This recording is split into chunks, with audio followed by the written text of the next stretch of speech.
Never afraid to address the elephant in the room, Gracefully Speaking is a place where unadulterated truth is spoken from the perspective of an educated black woman in America. I am your host and creator, Tisa Lachey, and this is Gracefully Speaking. Welcome to Gracefully Speaking, the season premiere. This is my series. It's my story to tell. And I'm your host, Tisa Lachey, and today we have Tristan Akeem McLendon on the mic to tell his story. Yeah. What's good? What's up, Miss Lachey? Okay, so we've been having this conversation for a good little minute. So I'm going to start off with instant replay. And fun fact. You know, most people don't know that you play a big old part in why instant replay is in college football. Well, I didn't know for a while until someone brought it to my attention. And we was playing Carolina. And still to this day, it's a play specifically. You know, I scored a touchdown, and the ref on the left side called it a touchdown. The ref on the right said, no, he didn't. They discussed it, and the guy who said no overturned the guy who said you did. And lo and behold, the next year, we got instant replay. I seen that. How'd it feel? You know what? It sucks. But at the same time, I guess some good came out of it. I mean, we got instant replay now, right? And the thing is, they just want to get it right. Making sure everybody, you know, the refs just can't say, oh, this is what happened. No, just get it right. Fair is fair. That's all it is. It's just all about being fair. All right. So listen, this is how the conversation started, y'all. So June 4th, 2019, TA wrote a status, and it says, sitting here thinking about writing a book, but I'm terrible at jotting down my thoughts. I need help formulate my thoughts in storytelling format. Facebook, I need your help. Serious inquiries only. If you know anyone that would be willing to assist me, please tag me in this post, DM me. So, of course, I wrote this long, drawn out post, encouraged them, all this other kind of stuff. And I've been on them ever since then. So on January 30th, 2020, I asked him, how is your book coming along? And what have you been doing with your life? Just shooting the shit, just trying to see what was going on with his book. As you can see, he's been playing, but through conversations for the last couple of years, it led till today. And I've learned a lot about him, and hopefully you'll get to learn about him today. Okay. So how you feel since 2019? I could say that I feel good, every day is different.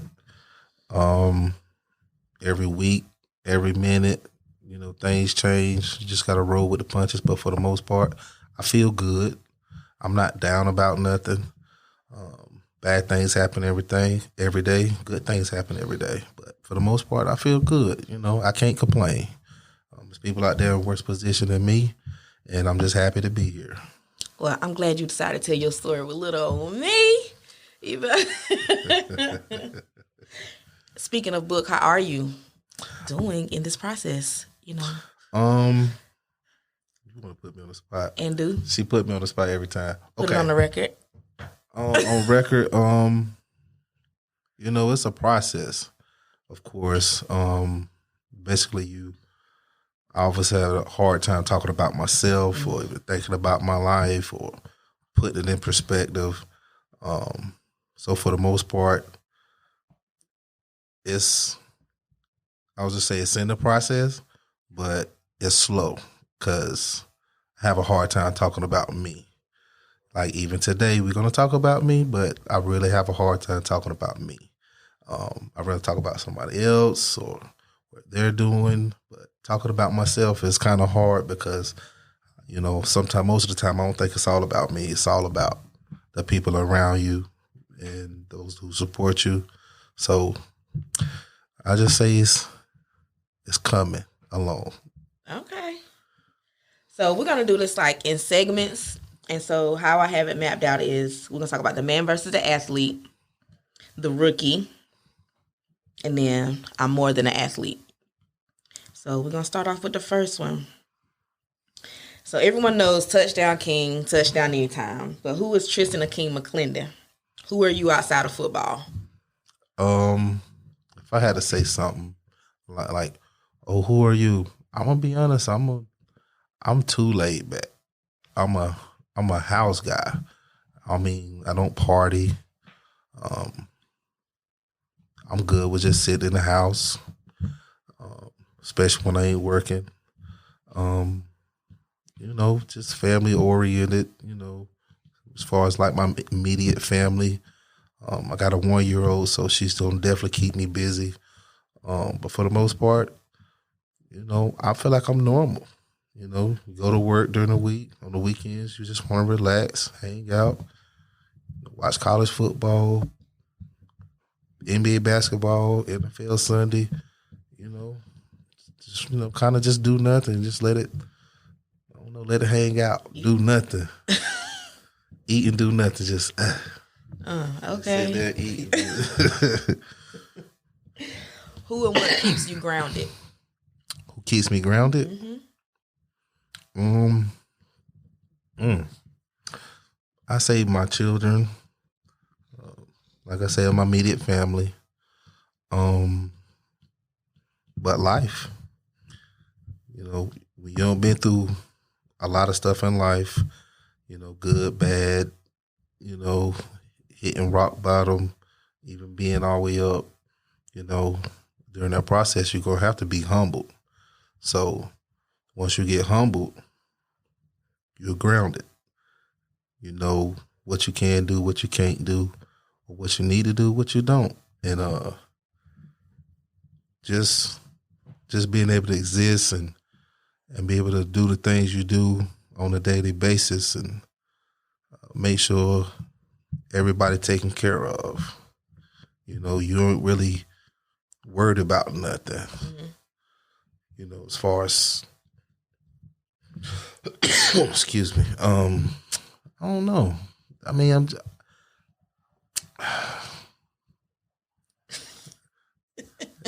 you put me on the spot. I mean, what keep me grounded is, just my kids. Like, your kids. I got a 1-year-old, so she definitely keep you inspired. You know what I mean? So if that's I got a son in high school, my oldest daughter, 22. So all of them at different ages where you got to communicate with them on different levels. And being you have to do that, communicate with everybody on different levels, it have to keep you grounded because everybody got to be talked to different and be thought of differently. And, they see you differently anyway, My 1-year-old don't know nothing. She just like, she just looking up at you and can't talk. Your son, he just, he a teenager, so he don't really, still feeling himself out. And, your oldest daughter, she just, kind of coming to her own. So you just trying to make sure you support her and becoming a woman. And so, they keep me grounded. Fatherhood. Right. Okay. What was it like growing up for you? And how's your childhood affected you? Because we know you bleed Albemarle, baby. ALB, baby. A-Town down. Nah, I feel like I grew up normal. I grew up with 2 single mothers.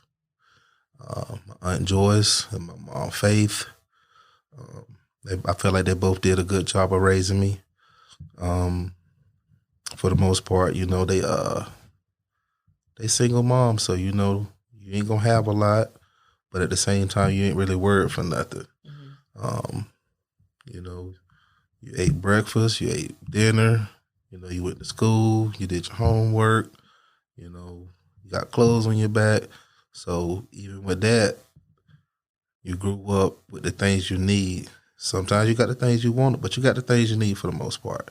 So being able to just have those, I feel like I just grew up normal.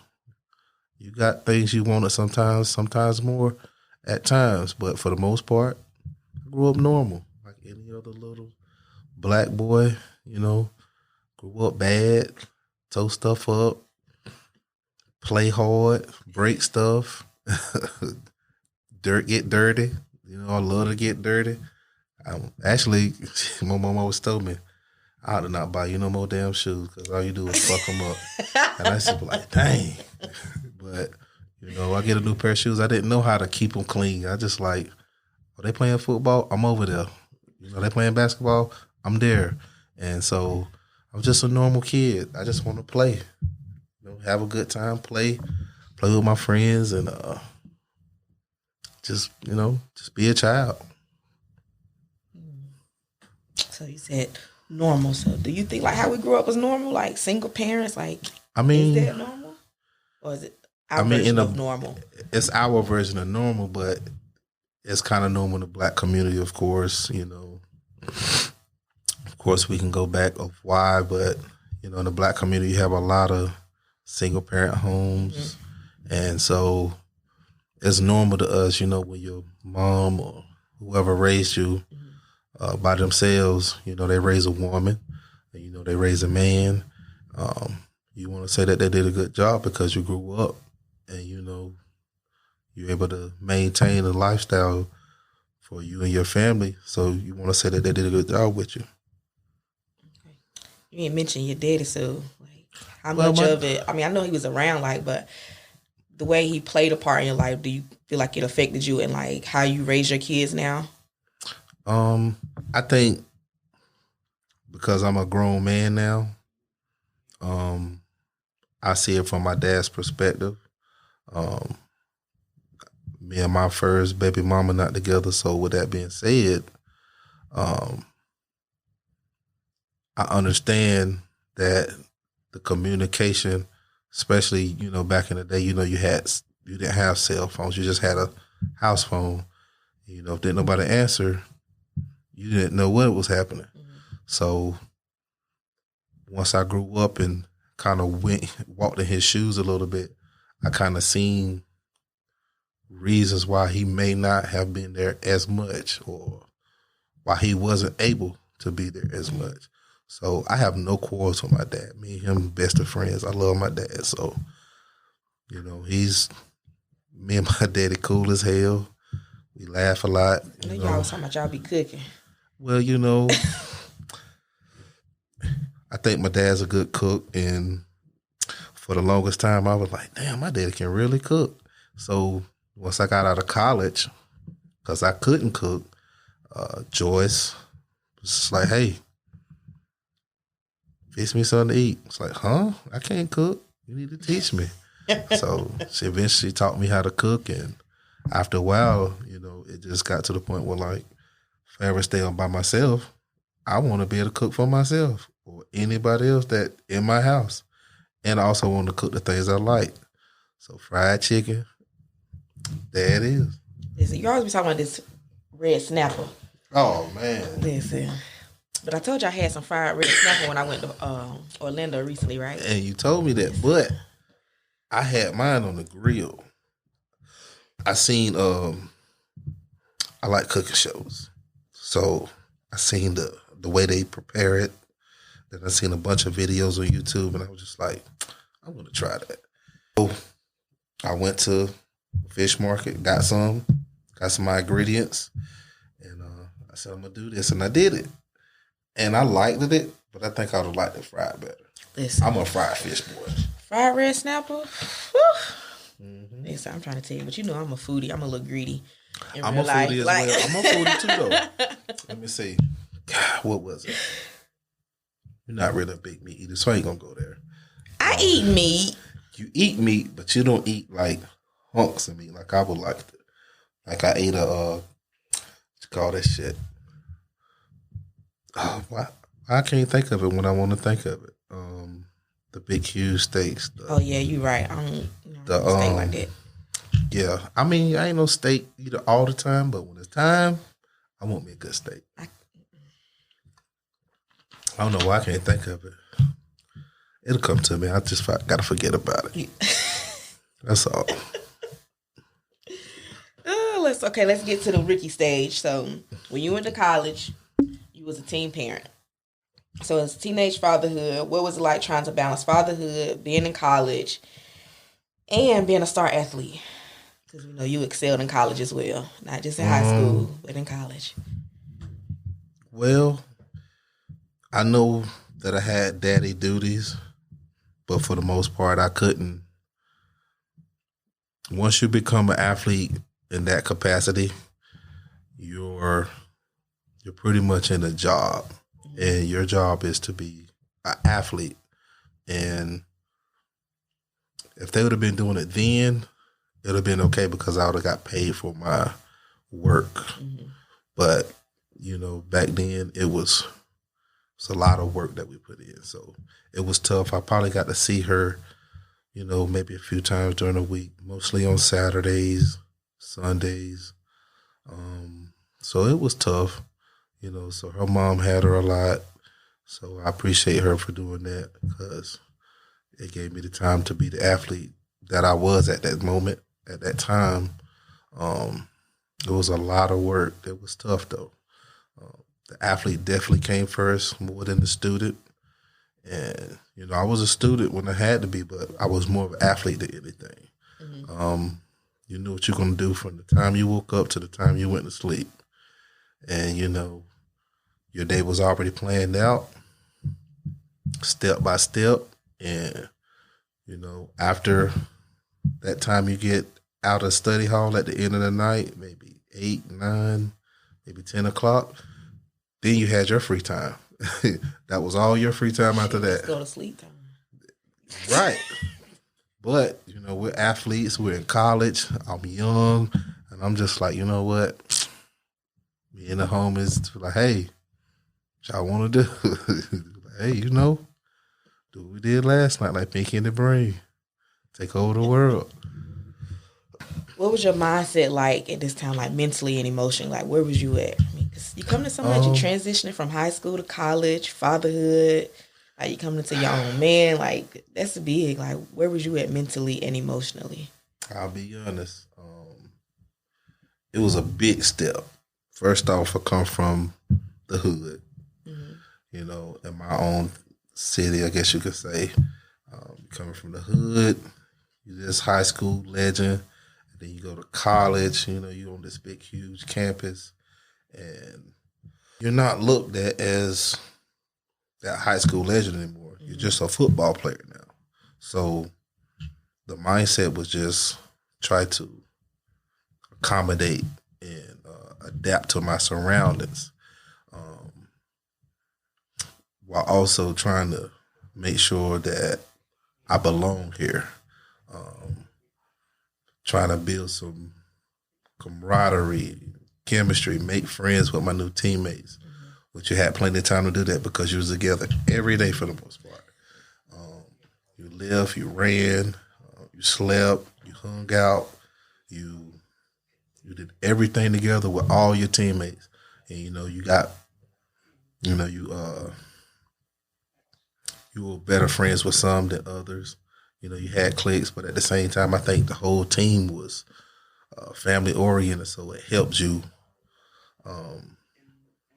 adapt to the situation because we're all in the same situation together. Some of them came from their hood too. So it's like we got to lean on each other to help us get through this process, especially our freshman year. And I didn't know I was going to play, I just wanted to make sure once I get there that I make sure that they know I belong here. I'm an athlete just like them, while also just proving to them that, I'm a good football player and I belong on this team. And once I kind of prove myself, you got to prove yourself each and every day. So it was never like you could take a day off. Mm-hmm. And lo and behold, eventually got to get in the game and, kind of it's history. Okay, so you always talk about putting it all on the line for your team and making sacrifices, even if it wasn't the best decision at the time. Who put it all on the line for Tristan McLendon? That's a tough question. That probably was one of the toughest questions I've ever been. Who put it on the line for me?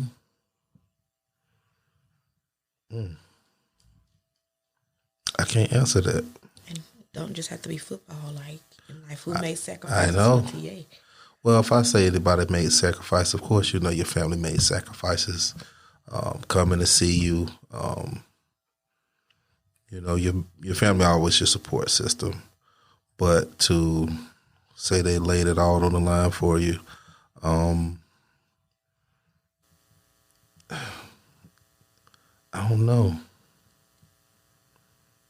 I've never been asked that because I felt like I was always the one that was sacrificing my body, time, and you got to sacrifice something if you want to be great at anything.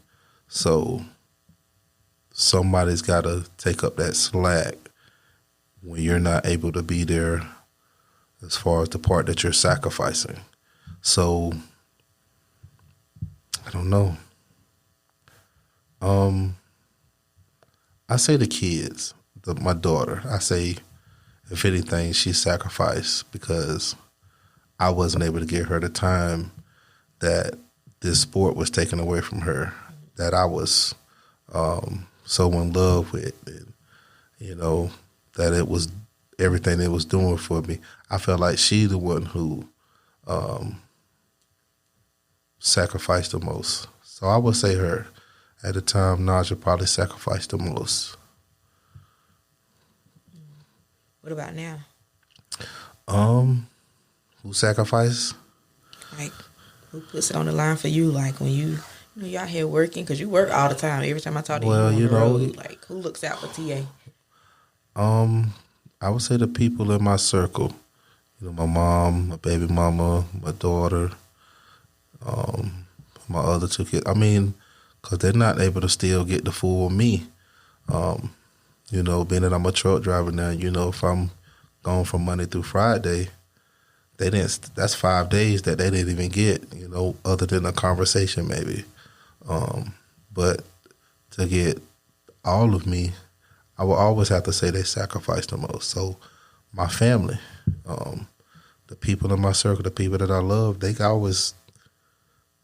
I will say they have to be the ones just because they're the ones who making sure things are taken care of when I'm not there. Mm-hmm. And, you know, I got to give them their respect and their due. So most definitely them. Okay.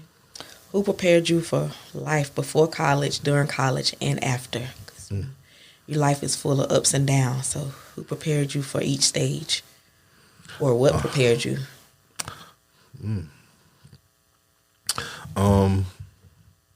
I would say my Aunt Joyce, she raised me pretty darn well, and I love her for that. So I always say from the neck up, she gave me the right and wrongs. And my mama, Faith, she did as well. She gave me some things that from the neck up, you know, you learn things this way, you learn things this way, so you can be street smart, book smart, and in all type of ways.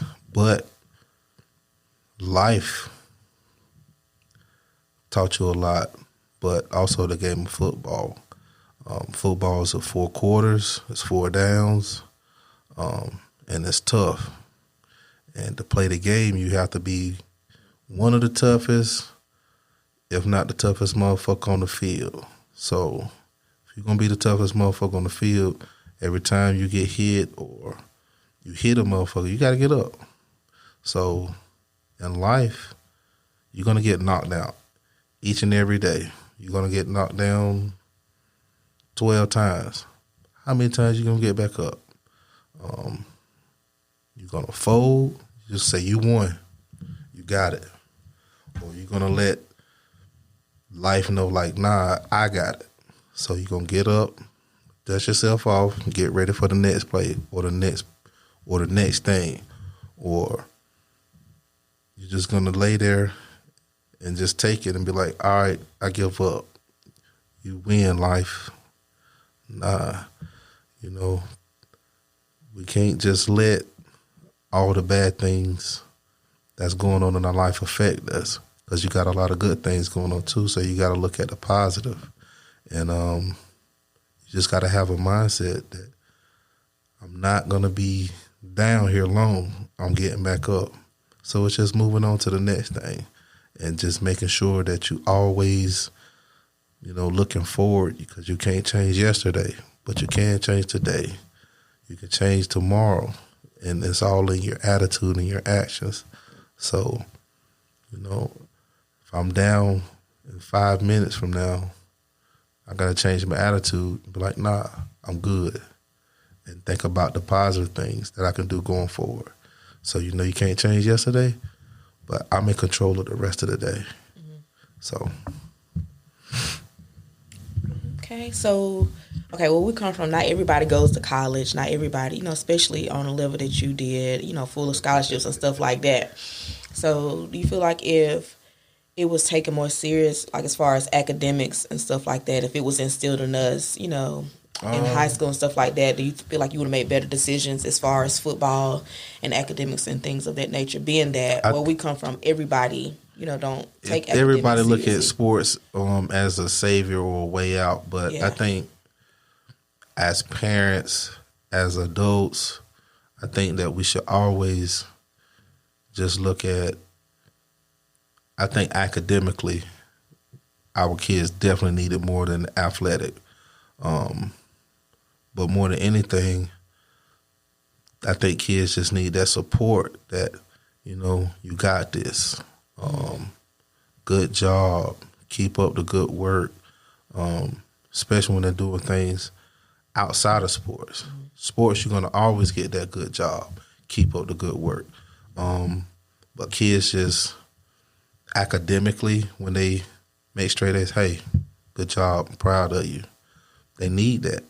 And as a parent, if you don't give it to them, where they going to get it from? Mm-hmm. So we got to always reassure them that you're proud of them, that I believe in you, I support you, I want you to keep going, I want you to do great things.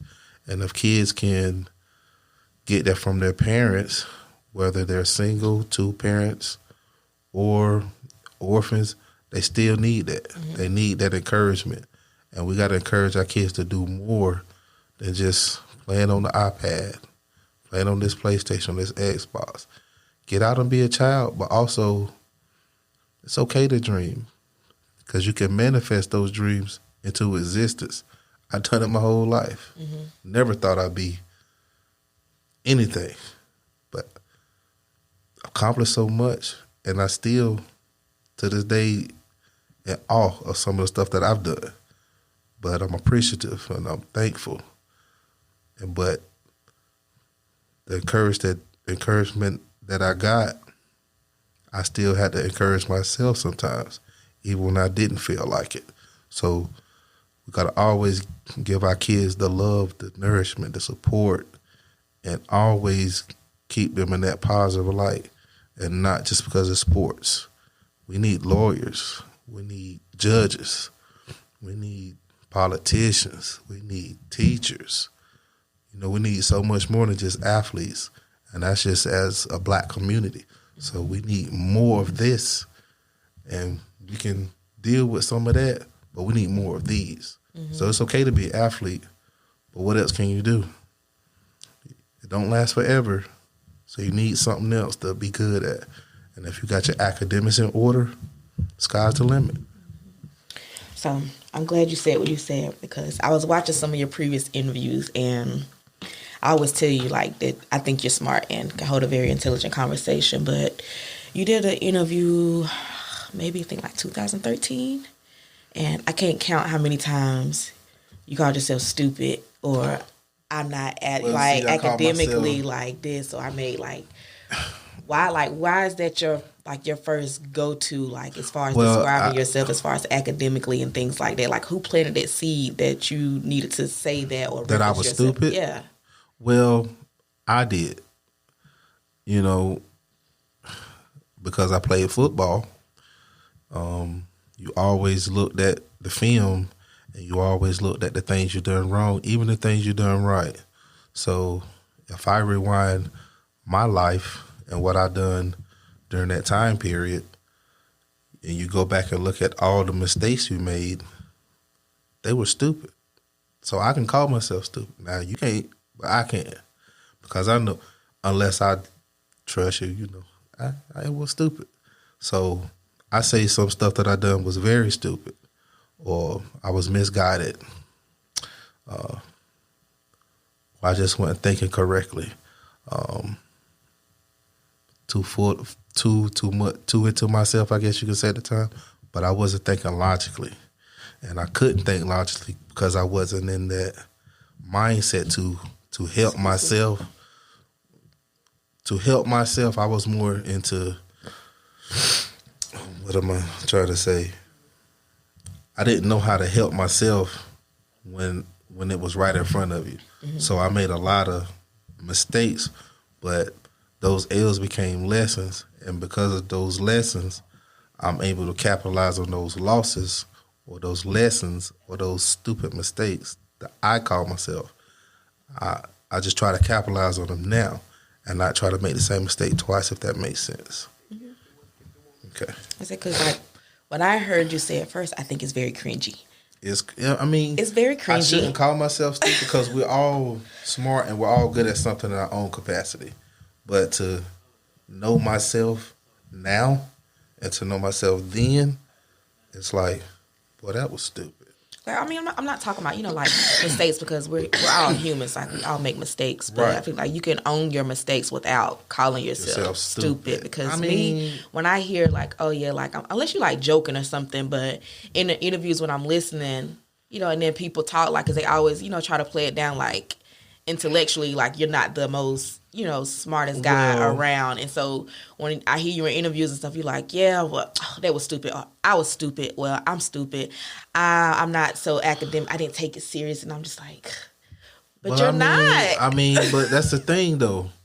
It took for me to mature in different ways. I had to be humbled. Mm-hmm. And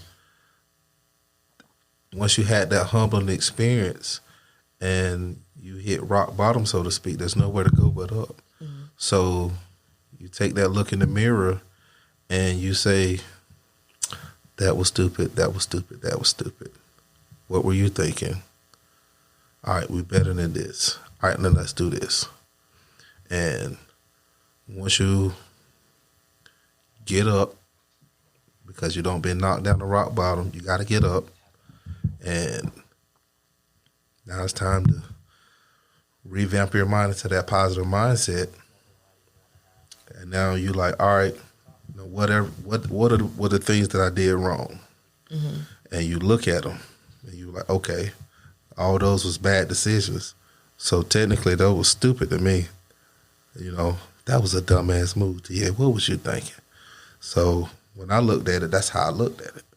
So, to each his own, I call myself stupid because I just didn't think it was a good decision. It wasn't smart. Mm-hmm. So it was dumb. I was stupid.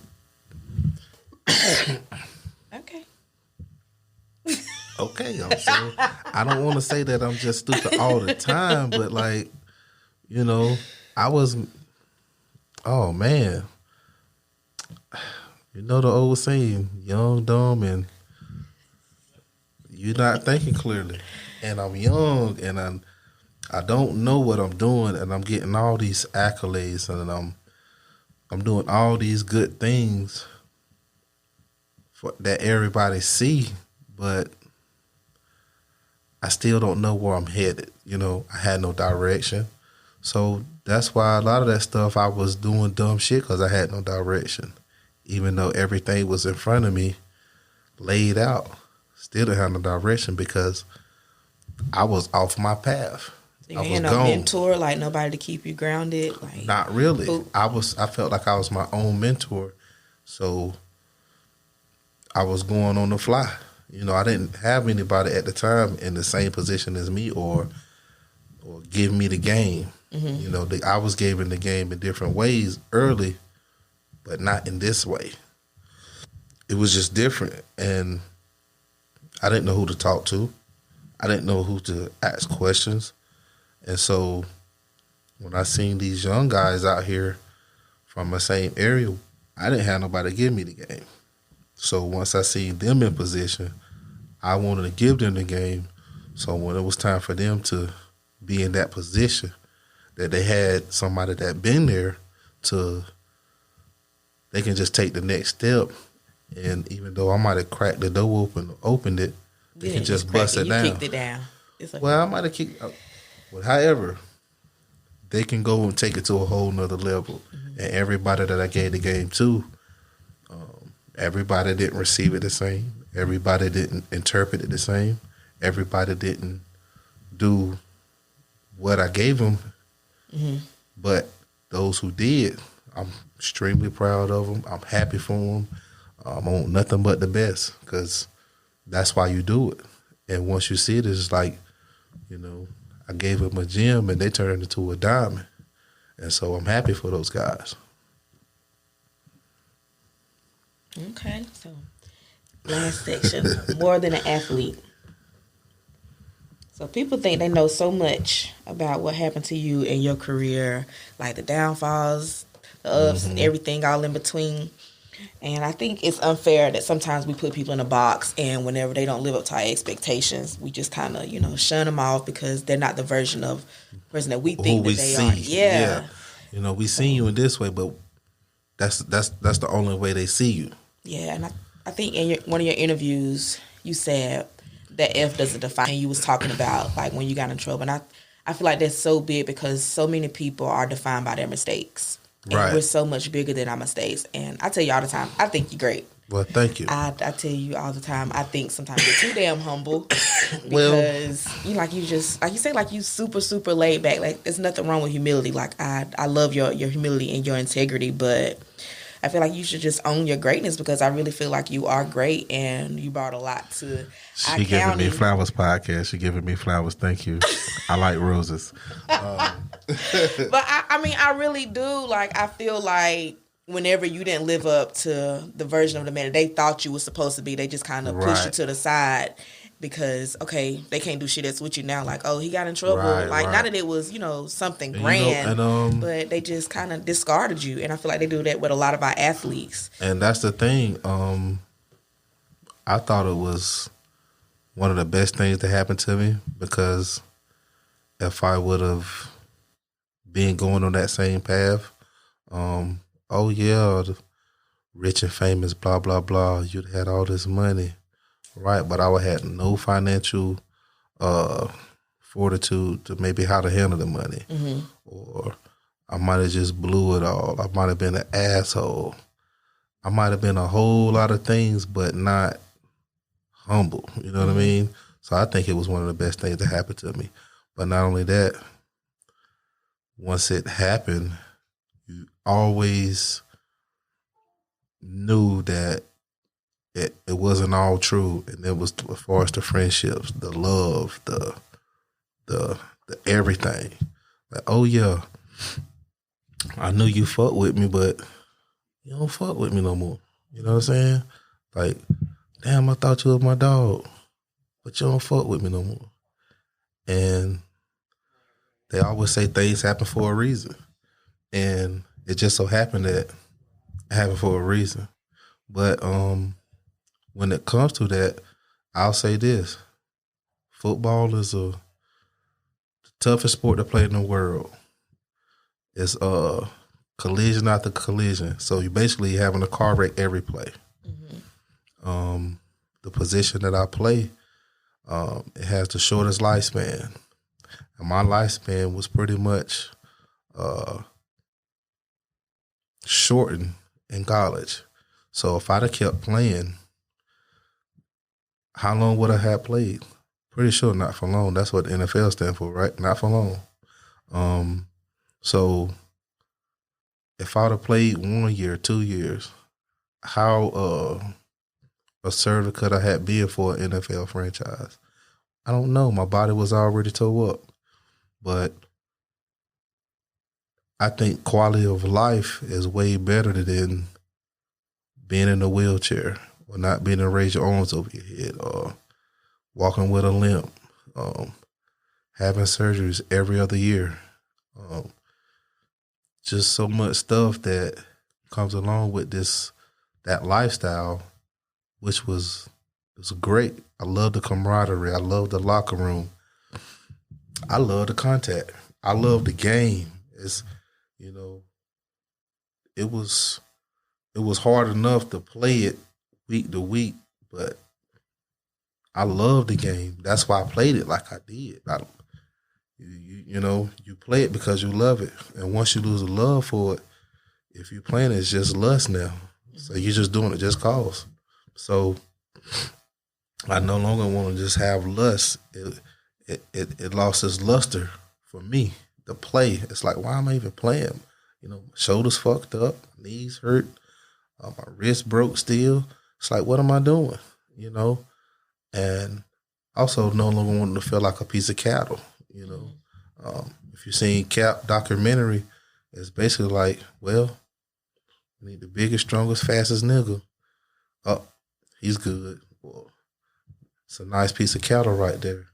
Oh yeah, he gonna be just fine. That's grade A beef. I don't just want grade A beef. Nah, I want Wagyu, because that's the best of the best. I didn't care to be anybody's cattle anymore. So by leaving that behind, it's like, all right, now you can find exactly what you're good at, because it don't took up the majority of your life. You don't know what you're good at. It's don't took up pretty much your youth. Mm-hmm. It's took away some of the prime of your life. But also, being that you didn't give them everything, you still have enough to give to something else. So it's like, now you got to find your new path. Okay, I'm not doing this anymore. Okay, now what am I good at now? Mm-hmm. I thought it's something that I needed. It's like, okay, I'm not doing it, but you get to really see everything for what it is. You get to see everybody that fuck with you. You get to see people for who they really are, and they showing their true colors. And it's like, thank you, because I know if I would have done this, it's just all been a facade. So you'd have just been doing whatever you're doing just because I'm here. Mm-hmm. But I'm not. I'm here. I'm normal just like you. I'm human. So all those mistakes I made, it's for a reason. Lessons. So I won't change nothing. Okay, so you touched on it a little bit, and I always tell you, I feel like you should tell your story, but so many people over the years have tried to narrate your story and tell everybody what they think happened. Oh, he did this why he ain't make it. Oh, that's what happened. So please, for the record, tell the people what happened, what's really good, because everybody thinks they know, but I feel like they only get a piece of the story, and they tried to write a whole book with only a small part of your story. Well, I was there. I was on the team. I was actually having a good day that day in practice. I got a call up. He said, all right, we're moving in a new direction. We appreciate you. Cool. But, and this is how you know you can manifest things into existence. Probably like the day before, I asked, I was just like, show me if this is really what I want to do. And because I don't know, my body just wasn't up to the task. It hurt. And I'm just like, I really want to do this for the rest of my life. And I'm just like, again, I love the game, but playing just felt like it was lust. I love it, but playing is just lust. So I love the game, but playing is just, I'm doing it just because, you know what I mean? Mm-hmm. So I got I did what I did the day before, and just show me. And I manifested into existence. Like, all right, if you really want to play, the next day you just got cut by the Falcons. Michael Vick was the last person I seen when I was leaving. He's like, yo, where you going? It's like, they cut me, bro. He was like, what? I was like, yeah. I was like, he was surprised. Well, it surprised me too. And once I left and got home, it was almost like a relief, the boulder's off your shoulders now. Now you're hurting that you're not playing anymore, but it's also like a relief. But it's like I don't know. It's like it almost gave you new life without knowing what the future holds. You know what I mean? I tried out for a few other teams, but it still went the same. I just knew that my body just couldn't take it anymore, and I wasn't gonna let my body go through that. I think quality of life really took its course. Then I was like, you know what? We ain't gonna worry about that no more. I'm tired of having my shoulders separated. I'm tired of not being able to reach for it and go water out the damn refrigerator or a can of soda. You can't even pick it up. I can't even scratch my back, or, you know, I got to find something to pull me up because my knees hurt, or, you know, I just had another surgery. I got tired of that. You know what I mean? I just want to, I don't want to hurt no more. I want to live a normal life. And I think I wanted to be normal. I no longer wanted to do it anymore. The money would have been great, but at what cost? Mm-hmm. You're sacrificing so much already. You know, you're in this state, your kids in this state, you're sacrificing enough. And we was talking about sacrifice earlier. You know, all through college, I wasn't able to be there like I wanted to with my daughter. And believe it or not, after a while, it just got like, I felt like now I can be in her life more. And that excited me because I get to see her every day. I get to just see her do all the little things that she do. Okay, well, she going to get up and she want breakfast. What you want, you know? You know, she want to do this, she want to do that. And now you know everything that she like all her favorite colors and, you know, what's her favorite food. And you didn't know that before. You just get to be more intimate in her life. So after that, I wanted to be a stay-at-home dad for a while and just watch her grow. But of course, things happen. Of course, that was nipped in the bud. I say that. And but eventually, you know, it happened the way it happened, and I wouldn't change nothing. So I love football, but playing it was just lust. So if anybody asks me, you know, I love the game, but playing is just lust. Just doing it just cause after a while, my body I'm not going to put my body through the torture or through the ringer for your enjoyment, for your entertainment. You're not the one that's got to deal with those consequences. I do. So I'm fine with my decision. Mm-hmm. You're the one that have to get over it. You know what I mean? Mm-hmm. These people have to get over it. Live with it. I am. I'm fine with it. Can you? When people, like, how does it make you feel when people, they minimize it to, oh, he smoked weed? That was just stupid. Like, because I don't think most people ever really heard you talk about, like, the injuries and all that, because they reduce everything to just weed. Oh, he fucked up. If that would have been me, I would have never, you know what I'm saying? Like, listen. Weed, ain't nothing wrong with it. They sell weed legally in a whole bunch of states now. I just didn't have it legally. So with that being said, is it wrong? Was it wrong? Yes. I don't smoke weed now, so that's fine. But at the time, I was breaking the law, so okay, it was wrong. You know, I paid my dues to society, so to speak. Again, I'm past it. It's behind me. I can't change it. Mm-hmm. So I don't even worry about it anymore. It's just like, it's old news. Yeah, I did it. Okay, cool. You know what I'm saying? I'm past it. As long as you can get past it, I can get past it. But that part of my life don't exist anymore. I don't even try to put myself in that predicament. You know what I'm saying? If I keep myself out of that predicament, I don't never have to worry about it no more. So just don't even put yourself in that situation. But as a black man, you know, we can get put in something real quick. But I just try to give myself the best possible chance I can. I just want to live a long time and, you know, be a granddaddy one day. So when things didn't work out in the NFL, like you always talk about post-traumatic stress, like it was traumatic, like life after football. Like who showed up for you? Like who was there for you when you was trying to navigate that space of the unknown? I had to be there for myself. I say it's a form of PTSD because if you go to war with your comrades and you've been in war for years, when you come back, those guys don't know nothing other than war for those amount of years. I mean, you've been in the military. I'm sure you had some cases.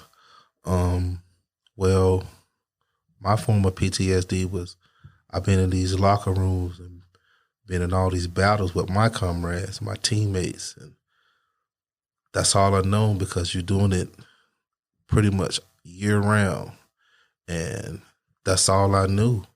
So it was a form of PTSD because it's like, all right, I'm used to doing this every day, everything mapped out from the time you wake up to the time you go to sleep, and now how about this free time? It's like, what do I do with it? So it's like, and that's why you have all that time. That's what they say that the devil's time when you got all that free time. So it's like I don't know what to do with it because I'm always scheduled with something. So it's like I don't know what to do. I got all this free time. It's like, all right, now what can I do? And you can get into so much trouble with all this free time. So it's just like, well, we're gonna go do this. We're gonna go do that. We're gonna go do this. We're gonna do. And after a while, it's just like, damn, you missed that structure. But at the same time, you got to learn that you missed that structure because, it was so helpful until, you didn't have it anymore. So it's like you never really miss it till it's gone. And once it's gone, you got to find your own structure to get that back. And, I got my own little structure during the week and I try to stick to it. And, I just said, just stick to the script, Yeah.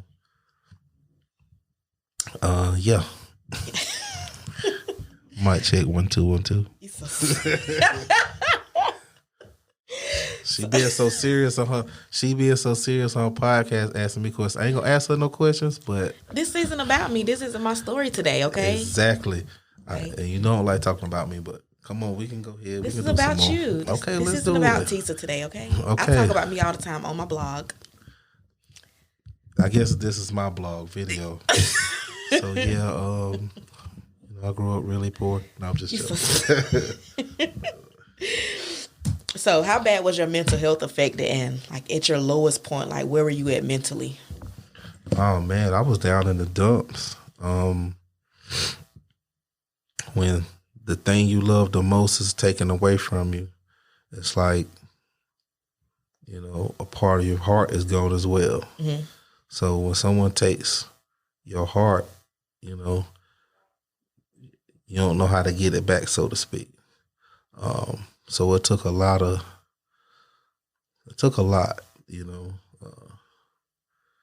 and my heart, is my kids, they're my inspiration because you don't want to be a failure to yourself, first of all, but you don't want to fail them either because even if they don't got a hero, nobody to look up to, you don't want them to see you in that state. Mm-hmm.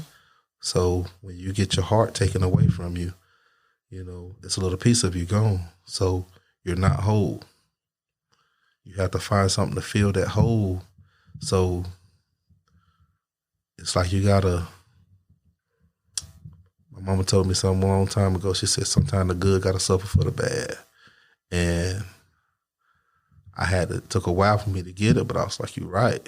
But I learned that you can only control what you can control. Mm-hmm. So because you can't control these people, this person over here, the only person you control is you. So it's like, all right, step by step, I just wanted to fill in my hole and be whole again. So I had to build myself back up mentally first, and the look in the mirror, the positive reinforcement, saying, okay, we gonna got up and we got this. And once I got the fuck it mentality, like, it's not about them anymore, it's about me. Now I have to do me to get me back into the good graces of myself, because I didn't appreciate myself. Now I appreciate myself again. We're back. Like in the movie, we're back, Mortimer. We're back. You know what I'm saying? But it's not like we're back to do this or to do that. Mm-hmm. Nah, we just back to being ourselves. You know what I'm saying? We're back to, we're not going to be down anymore. I can't control that. I can't control that. I can control me, though. And I'm not finna be mad. I'm not finna be sad. I'm going to be happy. I only got one life, and I'm going to live it. And I'm going to live it on my terms. I'm not going to let, because how this person feel or how this person feel dictate how I feel. That's your problem. I don't give a fuck. I'm going to live mine. You just got to live yours. I ain't trying to dictate yours, so don't try to dictate mine. You can say anything you want, but just don't put your hands on me. That's all I'm going to say. But it's all good. I don't care about hatred towards me. Come on. Everybody hates somebody, but I don't hate nobody. Because then you hate someone, then they win.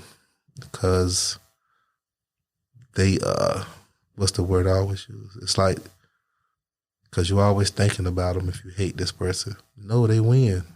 Just relinquish that. Mm-hmm. Can't have that mindset. Fuck it, you win. You got it, bro. You got it. Oh, shit, shoot, you won. I'm going to just stay over here. I'm going to stay in my zone. I'm going to stick to my script and stick to what I got going on, because I can't control your shit, but I can control mine. And right now, my shit is more important than you. And your shit and your bullshit, my shit come first. And then everybody else come next. All right. So you said once before, like, everybody gets second chances. And you said, where's my second chance? So what does a second chance look like for TA?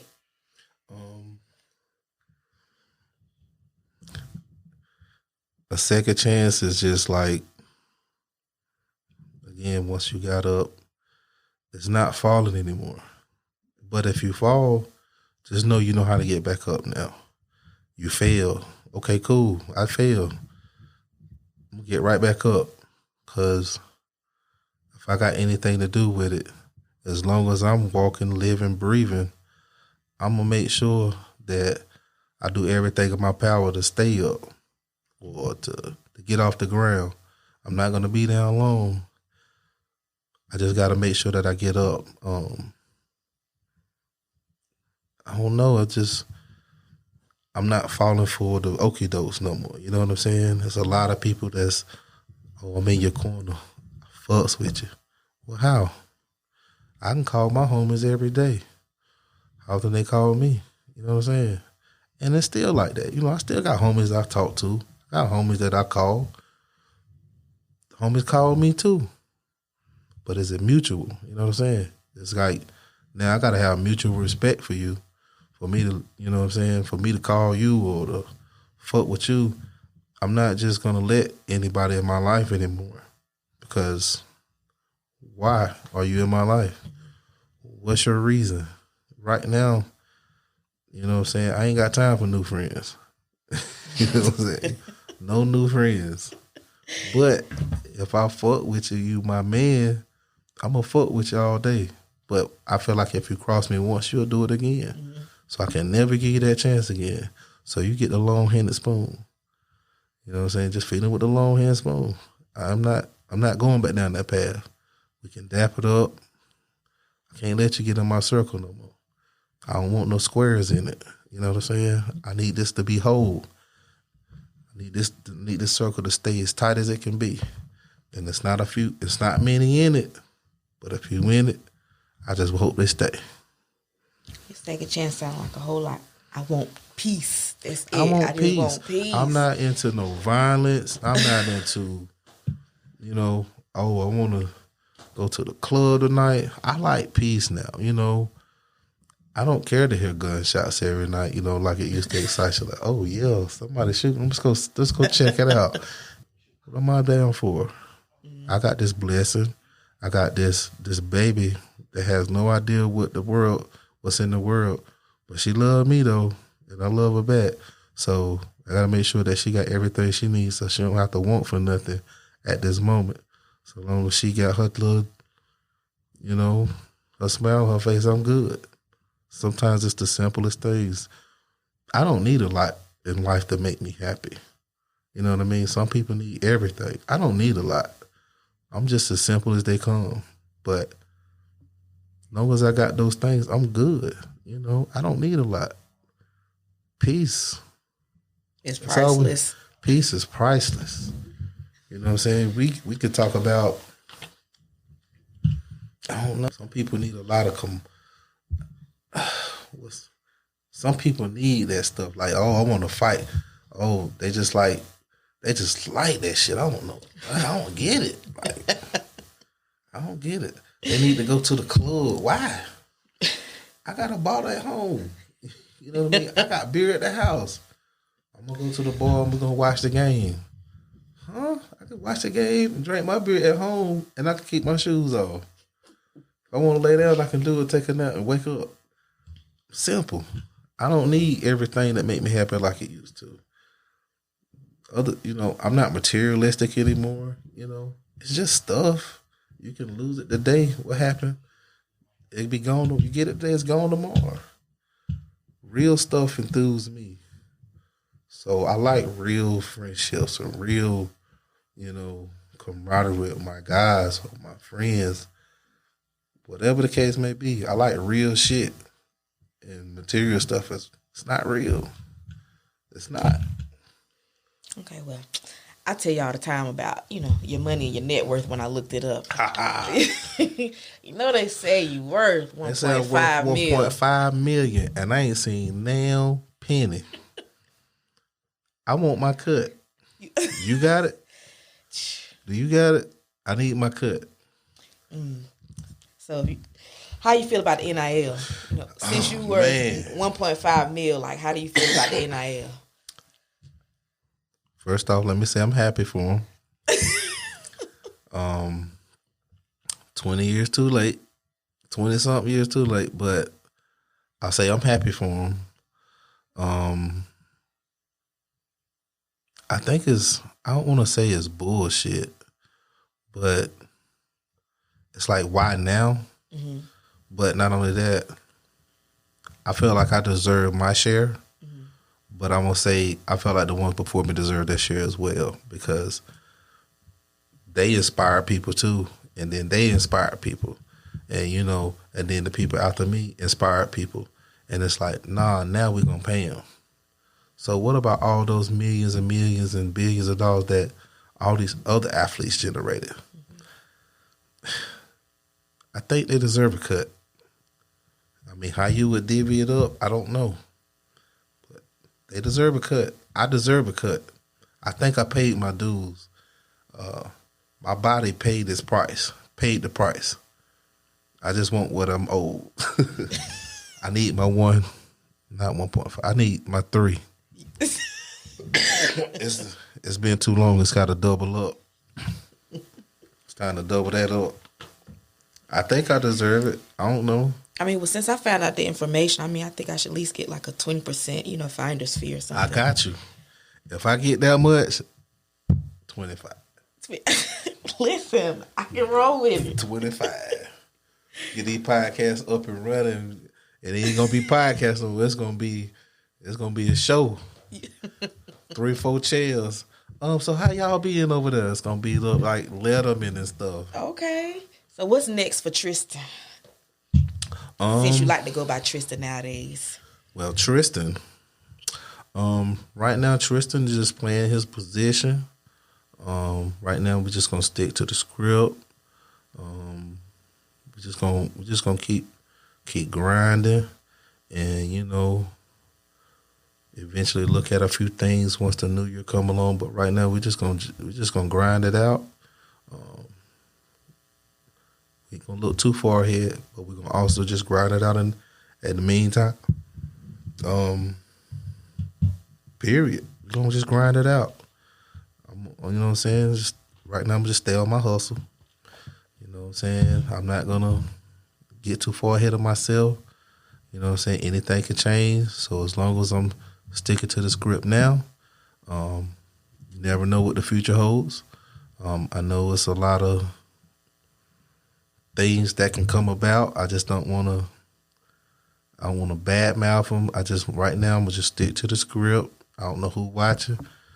You know what I'm saying? But I'm just out here grinding. You know, I'm one of the best truck drivers to ever get behind the wheel. So, Okay, self-plug. So anybody watch this, you need somebody. I need that bread to drive for you. You know what I'm saying? But it's going to get there, and I'm going to get back. Straight like that. You know what I'm saying? I'm good at what I do. I manifested this shit, too. That's another thing. Everything that I felt like that I wanted to do in life, I've done it, and I manifested it. It might not be big to other people, but I manifested it. I always want to play for the high school varsity football team. Didn't know I was going to start as a freshman. Once I started playing, then friends took me to a college campus. I went to Winston-Salem State homecoming one year. Then I went to A&T homecoming one year. I said, oh, man, I got to go to college. And I dreamt about it, manifested it. I went to college. Once I seen I had a chance to go to the league, I went to the league. And I wanted to be a stay-at-home dad. I was a stay-at-home dad for a while. I got to see my daughter raised. I always said I wanted to always have me some CDLs in my back pocket just to, just to have another tool in my tool belt as far as like just things I can do as far as being a jack of all trades. I got those. So everything that I've done so far in my life, I manifested and it came true. So anybody can do anything. So if somebody said they can't do something, it's because they don't want to. If they want to do it, they can do it. So I manifest shit and it come true.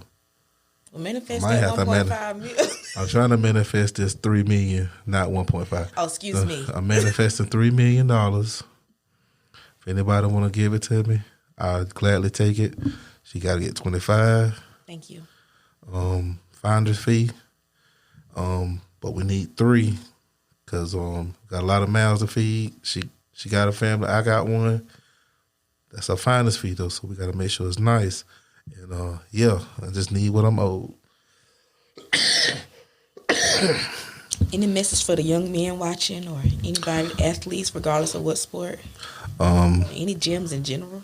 For any young man that's out there, man, you don't have to play sports to be great. You don't have to be, be you, but be great at what you do.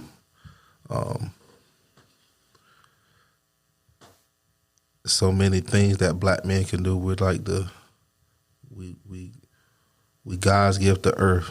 So it's like we can do anything. We can do anything we put our mind to, literally. It's just all about us sticking to the script and finding that path to get to wherever it is we need to get to.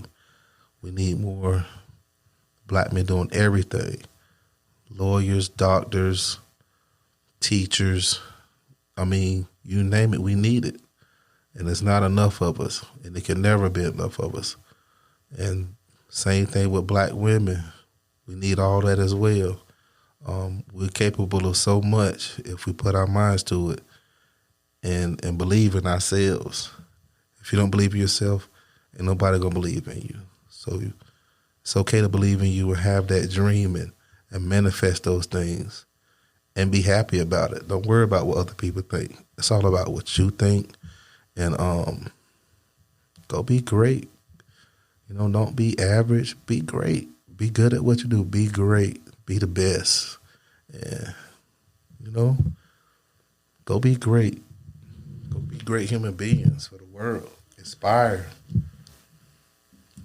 That's it.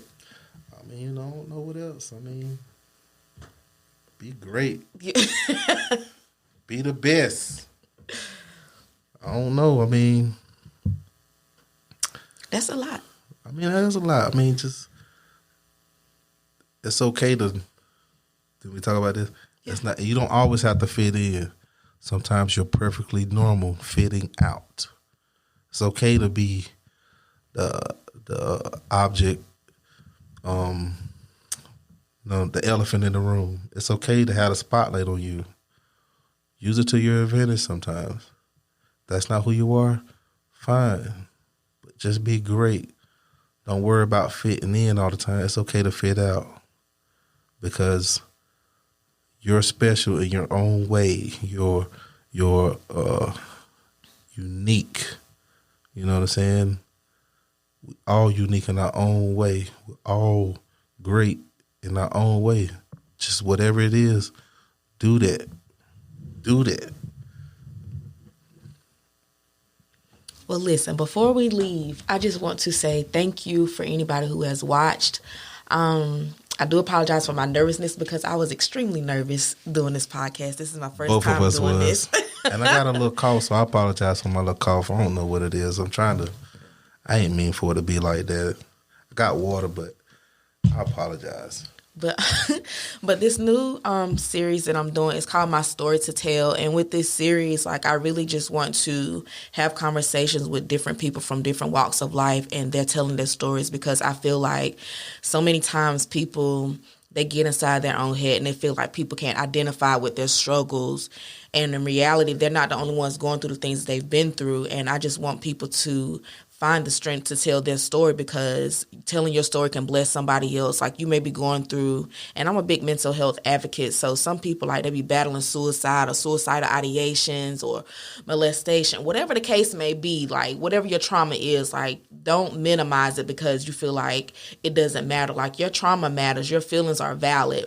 And I just want to encourage people to tell their story, because your story matters. Your truth matters. Even if, not a lot of people are listening, just know that your truth matters. And I just want to share my platform to encourage people to tell their story, because when you tell your story, it's going to shine light on somebody else. And even if it's just one person, that one person you can save a life, or that one person you can make a difference and give them the courage to tell their story. And it shines a light, and I just really want to shine light on people in their dark spaces. And for this one, I really wanted to choose TA because I feel like he has so much to give. Why he's not coaching, I don't know. And why he hasn't done this before, I don't know. But I'm always encouraging him and pushing him to, do greater things, because I feel like as a man, especially a black man in society, and who has done the things he's done and broken the records that he's broken, and some which he still holds today, I feel like he deserves his flowers. And I love black men, so I'm always loving on black men, because I feel like they're so great. I don't think there's nothing greater than black men. You can quote me on that. I'm not going to apologize for it, because black men are lit. Lit.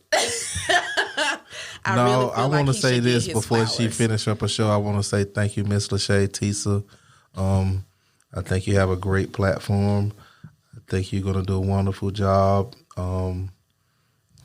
It's really professional, so I would advise anyone that come on the show. She's very professional, even though she was nervous.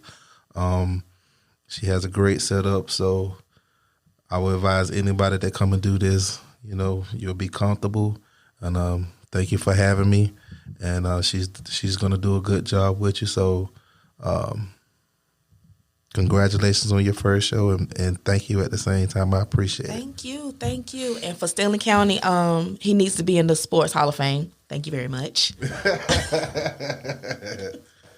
Thank you very much. I think so as well, but politics. And with that being said, make sure to like and subscribe and share this video. You can follow me on all my social media platforms with the name Tisa Lachey. And on Instagram, it's also Gracefully Speaking 87. And my name is spelled, as you see on the screen, Tisa Lachey, TISALASHAY. And then Gracefully Speaking is, Gracefully Speaking, and then the number 87. Thank you again. Gracefully Speaking out. Raw and uncut, Gracefully Speaking out. Please tell me you got all that with him. I'm trying to be stupid too while being serious. I got it. It's okay if I be a little stupid and serious at the same time. Man, thank you so much. Cutting y'all out. Cut. How was it?